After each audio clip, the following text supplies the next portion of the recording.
उन्होंने अपने समकाल के विश्व को संबोधित किया। क्या? आजे धामानि दिव्यानि तस्थौ वेदाहमेतं पुरुषं महंतम आदित्य वर्णम तमसः परस्तात्। इस अज्ञानता के दूसरे और अपर पार में वो ज्ञानमय वेदाह महान पुरुष हैं। वो सूर्य जैसे चमकने वाले हैं, आदित्य वर्णम। और उन्होंने हमें बताया है कि हम अमृत के पुत्र हैं, हम इमॉर्टल हैं। और ये बनारस से यहीं से रिश्तेदारी श्लोक का है। आप लोग जो लोग मूल बनारस के हैं उनको पता नहीं है वो अनजाने में क्या बोलते हैं। कहीं कुछ मारामारी हो रहा है, आप किसी रास्ते चलते आदमी से पूछिए भैया क्या होता हो, तो उसका पहला उत्तर होता है हमसे क्या मतलब।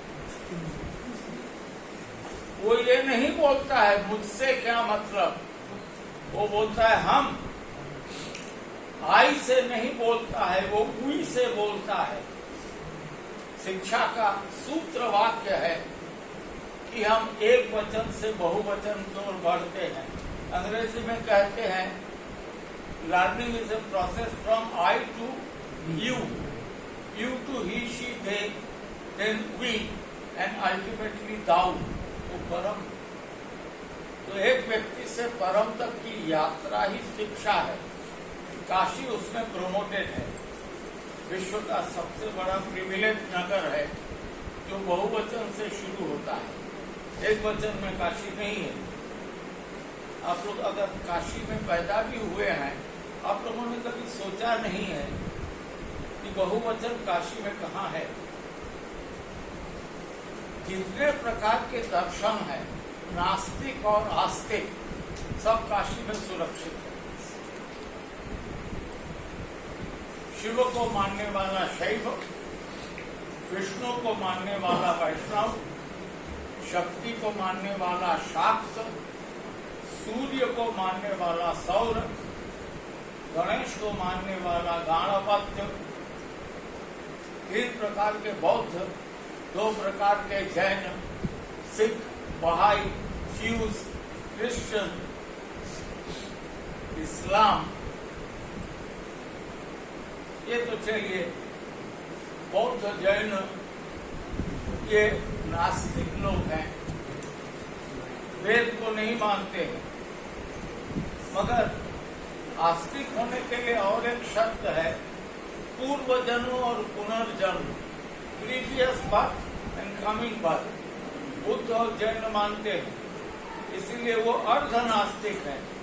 बनारस में भी एक अद्भुत दर्शन पैदा हुआ आज से लगभग 2500 साल पहले, जिसका नाम है चारवाक, नास्तिक दर्शन। चारवाक आप लोग गांव देहात में भी सुने होंगे, अरे उधार करके घी पिया, जब तक जिया सुखी जिया।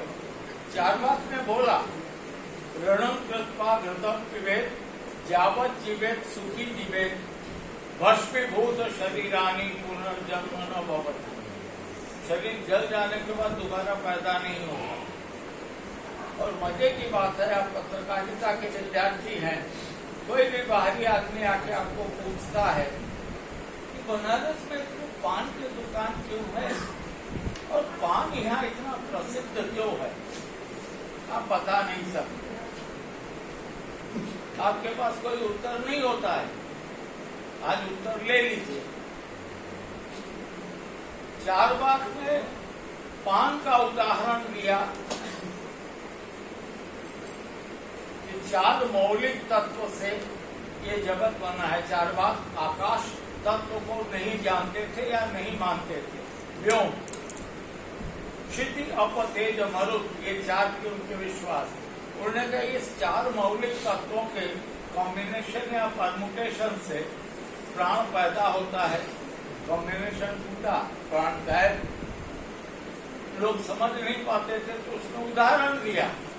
हरा है चूना सफेद है, कत्था और सुपारी कत्थई रंग का है।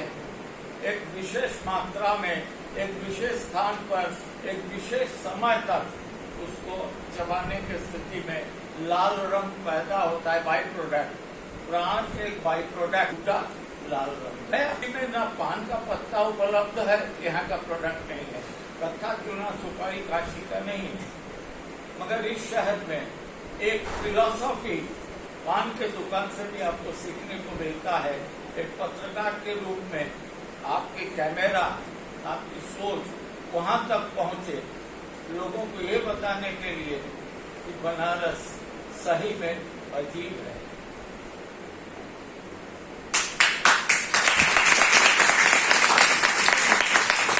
Beyond any normal assessment, Banaras को आप 2 मिनट में सॉल्व नहीं कर सकते।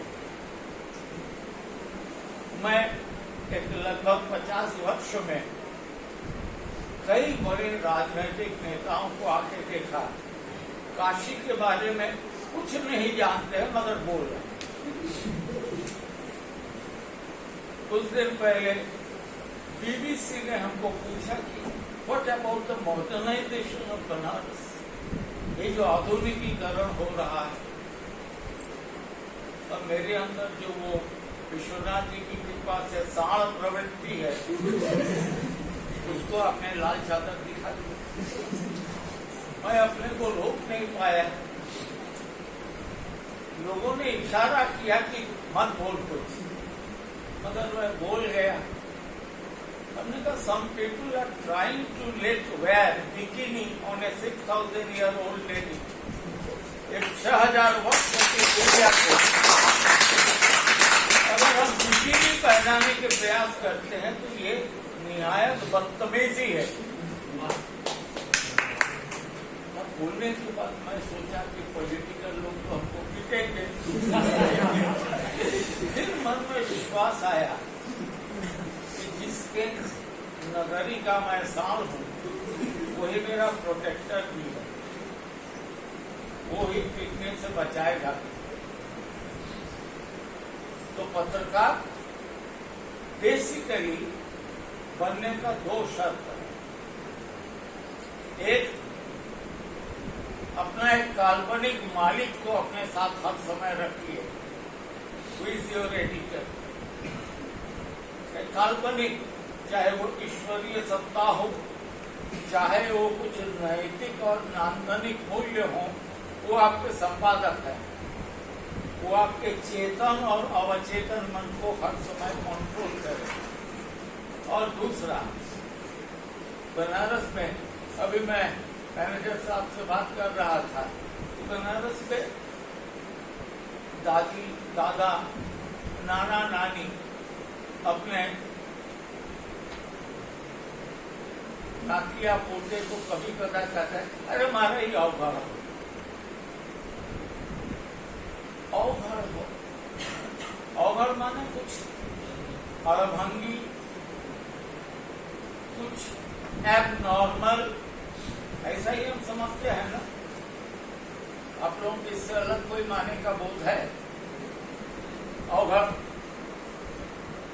ये मूल शब्द है अघोर। घोर माने है भय, और घोर माने जो भय से डरा हुआ, सिकुड़ा हुआ नहीं है, बियॉन्ड द साइकोसिस ऑफ फियर, वो अघोर है। तो पत्रकार के अंदर एक अघोर हर समय जीवित रहेगा, और वो भय है कि हम जाने अनजाने में नैतिकता के मानकों को लांघ तो नहीं रहे हैं, हमारी लेखनी इनह्यूमन तो नहीं हो रहा है, निजी स्वार्थ से ग्रसित तो नहीं है। यही आपके संपादक है। सोशल मीडिया में कोई संपादक आपको अपॉइंटमेंट में नहीं मिलेगा। ये अत्यंत कठिन कार्य है कि आपको डॉक्टर बना दिया गया है, मगर आपको याद रखना पड़ेगा कि आप लाइफ सर्टिफिकेट भी इशू करेंगे, डेथ सर्टिफिकेट इशू करना आपका काम नहीं है। लोग डॉक्टर बनते ही पहला काम करते हैं डेथ सर्टिफिकेट इशू करते हैं। आप कार्डिनल इंक्विजिटर नहीं है, आप महान दंडाधिकारी नहीं है, आप जीवन का संदेश देते हैं। क्यों? क्योंकि काशी में शिव को अघोरेश्वर माना जाता है। आप लोग मंदिर जाते हैं, बचपन में भी गए हैं पिताजी माताजी दादी दादा के साथ। वो क्या कहते थे आपको कि हाथ जोड़ो, ये ठाकुर जी हैं। भोजपुरी में कहते थे हाथ जोड़ बब्बा हुआ तो। भगवान शंकर ग्रैंडफादर है, ग्रेट ग्रेट ग्रैंडफादर। संपूर्ण विश्व के समस्त धर्म अपने बच्चे को सिखाता है ईश्वर से हाथ जोड़ो वरना पाप देंगे। लोग अहंकार के साथ बोलते हैं वी आर गॉड फियरिंग, वही बनारस गॉड लविंग है, ईश्वर से प्यार करता है। पान खाने के पहले पान को यूं लगा लेता है, बाबा तो खा ले, फिर खाया। ये अभिनय नहीं है। It's a core belief that God is the greater part of our life. एक पत्रकार के लिए भी अपने आदर्श शिव के तरह है। शिव शब्द का अर्थ ही है कल्याण, वेलफेयर। भर्तृहरि संस्कृत के महान विद्वान कवि, उन्होंने शिव के बारे में लिखा कल्याणानां तमसि महसाम भाजनम विश्वभूते। आप कल्याण के एब्सोल्यूट वेलफेयर के विश्व के मूर्ति। तो जर्नलिज्म का उद्देश्य है, तो अगर सही में जहाज डूबने लायक है तो वो टॉर्पेडो मान के जहाज को डुबा दे। अन्यथा अगर जहाज में थोड़ा बहुत लीक है तो रिपेयर करे, जहाज को संकट से बाहर निकाले। तो आपके पास दोनों अधिकार भविष्य में सुरक्षित होंगे, वो है रिकंस्ट्रक्टर और डिस्ट्रॉय। मगर डिस्ट्रॉय करने के पहले एक बात जरूर सोच लीजिए कि बेहतर ऑल्टरनेटिव आपके पास है। एक चीज को खत्म करना बहुत आसान है, मगर विकल्प देना बहुत कठिन है। इसीलिए जर्नलिज्म में पढ़ाया जाता है ट्राई टू बी ऑल्टरनेटिव। स्वयं में एक विकल्प बनने का प्रयास कीजिए। महज निंदा करने का जो प्रचलन पत्रकारिता में शुरू हुआ है वो बहुत खतरनाक है।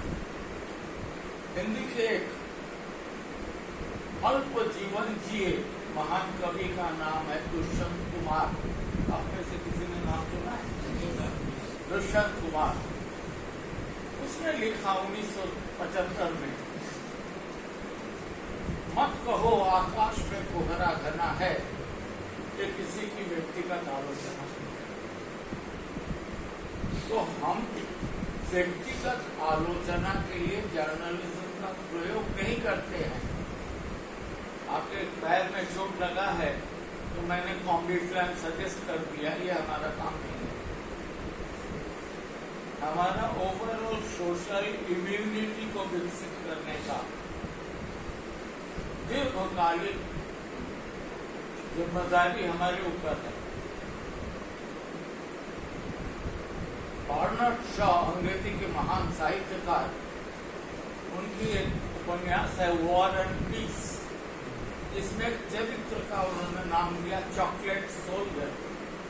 हम लोग चॉकलेट सोल्जर नहीं है, ये हमारे नियोगकर्ता ने हमको कहा है कि ऐसा ही लिखो। तो हमने स्थानीय बैंक में डिपोजिट कर दिया कि यहीं पर सुरक्षित रहेगा हमारा विवेक, और हम विवेक शून्य होकर कर्मचारी बन गए। ऐसा पत्रकार मत बनिए। उससे बेहतर है नगर निगम के चौकी का क्लर्क बन जाइए। कम से कम अपने आईने के सामने अपना चेहरा आपको धूमिल नहीं दिखाई पड़ेगा। अदरवाइज क्या होता है कि विद्यार्थी जीवन में हमारे एस्पिरेशंस बहुत लंबे और अच्छे होते हैं, अगर जब अखबार में पहुंचते हैं या इलेक्ट्रॉनिक मीडिया में और हमें बताया जाता है इसी प्रोडक्ट को आगे बढ़ाना है, बाकी प्रोडक्ट थैंक यू, तो थोड़ा सा आदर्श और यथार्थ के बीच में संघर्ष करते हैं और बाद में कहते जाए ये बनारस का करोड़ रुपया मूल्य का शब्द है जाएगा। अपने रास्ते में किसी को धक्का मार दिया और वो पान जमाया हुआ है, तो खाली घूम के देखता है। उसके दोस्त ने बोला कि तुम बोले नहीं कि जाएगा, बनवा खराब है। तो ये जो अटर सेटिस्फैक्शन है ये जर्नलिज्म का हिस्सा नहीं है। जर्नलिस्ट क्रूसेडर है, धर्म योद्धा है। पहले वो धर्म को अपने दिमाग में विद्यार्थी जीवन में बैठाता है कि हमारा धर्म क्या है, और आजीवन वो संघर्ष करता है उस धर्म को सुरक्षित करने के लिए। हमारे पेशे की दिक्कत क्या है कि हम शताधिक दुष्ट जनों के साथ जीवन भर संघर्ष करते हैं। उसमें सब हो सकता है। मंदिर का अशुद्ध पंडा भी हो सकता है। अशुद्ध पंडा माने जो स्वयं सुबह ब्रश न किया हो, नहाया नहीं हो और मंदिर में जाकर मंत्र पढ़ा रहा है, और वो भी मंत्र क्या पढ़ा रहा है उसको पता नहीं है, पढ़ा लिखा नहीं है। बोलना है महामंगले महासत्य, तो बोलता है महामंगले महासत्य। महामंगल माने अमंगल, माँ सत्य माने मिथ्या। हम लोग भक्ति भाव में उसको भी पैसा दे रहे हैं, वो भी हमारा दुश्मन है। राजनीति में दाल भात खाने वाले और रोटी सेकने वाले कई प्रकार के प्राणी होते हैं, उनमें से बुरे लोग हमारे शत्रु हैं। ये बनारस में एक फिलोसॉफी है वेदांत, नाम सुना होगा। वेदांत का एक सूत्र है नेति नेति आत्मग्राह्यम। नेगेट करते हुए, नकारते हुए जब बुराइयों को हम छोड़ेंगे, अलग होंगे, तो जो बचेगा उसको ग्रहण करेंगे। तो नेगेशन हमको सीखना पड़ेगा, to reject the bad and evil things. एक दिन में नहीं होगा, कई वर्ष इस काम को करना पड़ेगा और कई वर्ष तक ढूंढ ढूंढ के आपको मेरे जैसे उन्नत प्रजाति के पागलों से संपर्क करना पड़ेगा, जो कुल्हाड़ी को कुल्हाड़ी बोलने का हिम्मत रखता है। इसलिए मैं तो मानता हूं आज के तारीख में वो आकाश में जाके चंद्रलोक के दक्षिण में उतरकर पैदल टहलने वाला वैज्ञानिक से पत्रकार कहीं एक पैसा कमजोर नहीं है। हम उतना ही टॉयल्स एंड टीयर्स, उतनी ही परिश्रम करके तकलीफों को झेल कर अपने विषय को बचाने का प्रयास करते हैं। अब ठीक है, हम तो चले थे 7 लोग स्वर्ग के ओर। ये मैं कहाँ से प्रतीक लिया? 7 लोग थे ना, कौन कौन था? 5 भाई, द्रौपदी और युधिष्ठिर का अनुगत कुत्ता। अकेले युधिष्ठिर स्वर्ग पहुंचा था, बाकी 100 प्राणी एक एक करके काल कवलित हो गए, तो हमारे संघर्ष में भी बहुवचन से एक वचन बनने की संभावना है। 7 से आप एक हो जाएंगे, मगर विश्वास मानिए कि आप ही के साथ विशेषण जुड़ा रहेगा धर्मपुत्र। आपने पत्रकारिता के धर्म को निभाया, इसीलिए आप धर्मपुत्र बने रहेंगे। इसीलिए ये IAS, IPS, IRS जैसे प्रोफेशन से अलग है। यहाँ पर न वैभव है, न सामाजिक स्वीकृति है, न आपको देख के होमगार्ड सलाम बजाएगा, बल्कि मौका पाएगा एक लाठी लगेगा। डिस्पाइट हमारी पेशा विश्व की महानतम पेशा है। आप लोगों में से मछली कितने लोगों ने खाया है मुझे पता नहीं, मगर एक मछली है जिसका नाम है हिल्सा। सुना है आपने? हिल्सा मछलियों में सबसे अधिक स्वाद वाली मछली है। क्यों जानते हैं? क्योंकि ये पानी के विपरीत धारा में चलती है। एक नॉर्मल तो जो विपरीत धारा में चलेगा वही अपने जीवन को स्वादु टेस्टी बना पाएगा। इसको विश्वास रखिए। हर रोज सुबह हिंसा को हाथ जोड़िए। एंटागोनिस्टिक जब तक आप नहीं बनेंगे, स्थापित कथित सत्ता के खिलाफ हम लोग अघोषित योद्धा हैं। अपने को सोल्जर समझ के जीवन जिए। हो सकता है आप समाज के लिए, देश के लिए, मानवता के लिए कुछ कर पाएंगे। अन्यथा रूटीन है। बहुत से चैनलों में व्यक्ति या दल विशेष की प्रशंसा करने के लिए अलग से अलावेंस मिलता है। हमको वो बनना नहीं है। We are dogs, बट हम परमात्मा के कुत्ते हैं, व्यक्ति के नहीं है। इसीलिए अंतरात्मा की पुकार से हम भौंकते हैं या तो मिलाते हैं, व्यक्ति के इशारे पर नहीं। इस विश्वास को रोज विकसित करना पड़ेगा। It is brushing every day. हर रोज ब्रश करना जितना जरूरी है, इन सोचों को दोहराना उतनी जरूरी है। अन्यथा क्या होगा? कुछ दिन बाद अपने को आप हारा हुआ पाएंगे। आपको पश्चाताप होने लगेगा, कैसे कहा। तो ये न हो, इसलिए जैसे कोरोना के समय इम्यूनाइजेशन के जो प्रोग्राम हुए, वो हमारे जीवन में हर रोज वो इम्यूनिटी डेवलप करे, ये हम लोग प्रयास करें। क्योंकि हमको नष्ट करने के लिए विशाल समाज के कई लोग बैठे हैं।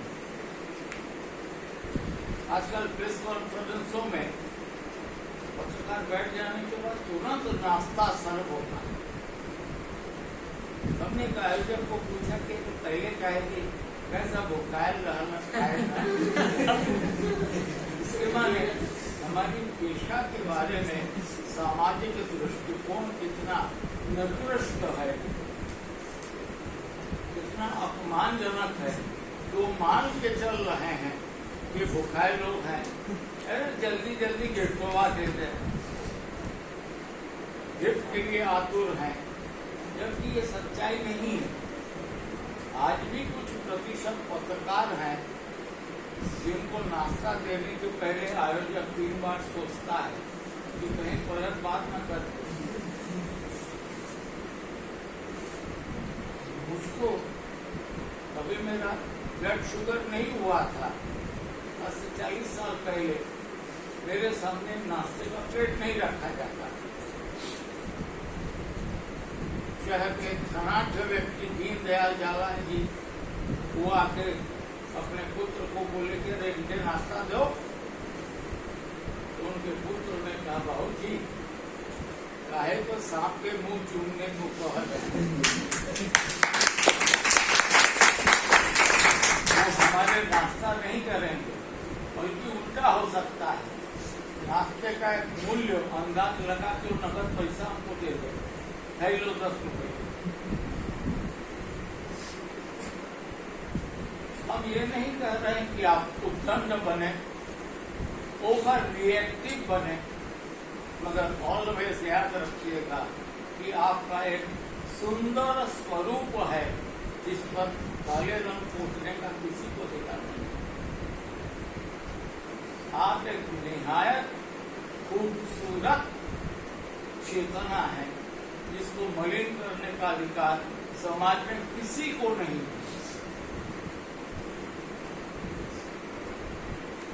जब तक ये विश्वास हम रोज अभ्यास नहीं करेंगे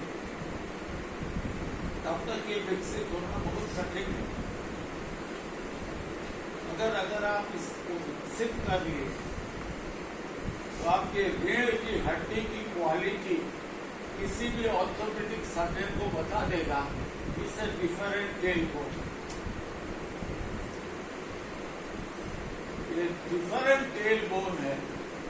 रीढ़ की हड्डी अगर आपकी सीधी है तो उसके ऊपर बैठा हुआ खोपड़ी भी बेहतरीन होगा, आपके थॉट प्रोसेस भी बेहतरीन होंगे।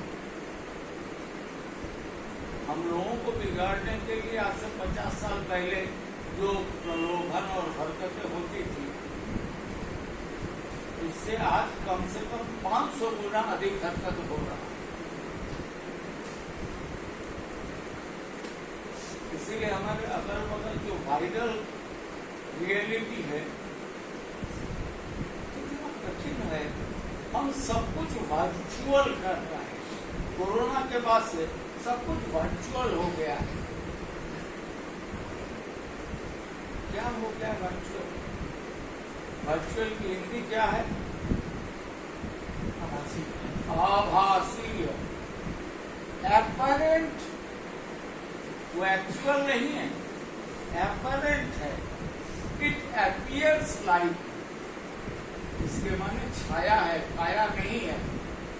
और हमने संपूर्ण मानसिकता को, देश को, यंग जनरेशन को छाया की दुनिया में पहुंचा दिया है। छाया इज ए रिफ्लेक्शन ऑफ काया। हमने काया को भूल के छाया को सत्य बताया है। इस कठिन असत्य के बीच में आप पत्रकारिता कर रहे हैं, दो दुश्मन के खिलाफ, छाया और काया। इसलिए आप पत्रकार कम रहेंगे, आप अपने समस्त जीवन समाज सुधारक या समाज रक्षक बन के रहिए। अन्यथा क्या होगा कि आज से 50 साल बाद लोग एआई के नवीन दानव से पाला पड़ा है, आर्टिफिशियल इंटेलिजेंस। अरे डेटा फिट तो मनुष्य कर रहा है। A machine cannot produce a single word.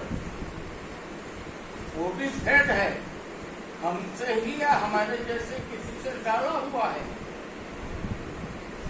उस व्यक्ति के पास हमने अपनी संपूर्ण चेतना को उधार में दे दिया, अब वो डोमिनेट करेगा। लोग गाली देते हैं चुनाव में एक दूसरे कैंडिडेट को। इलेक्शन कमीशन को आदेश देना पड़ेगा पड़ा कि एआई के माध्यम से आप कोई गाली नहीं देंगे।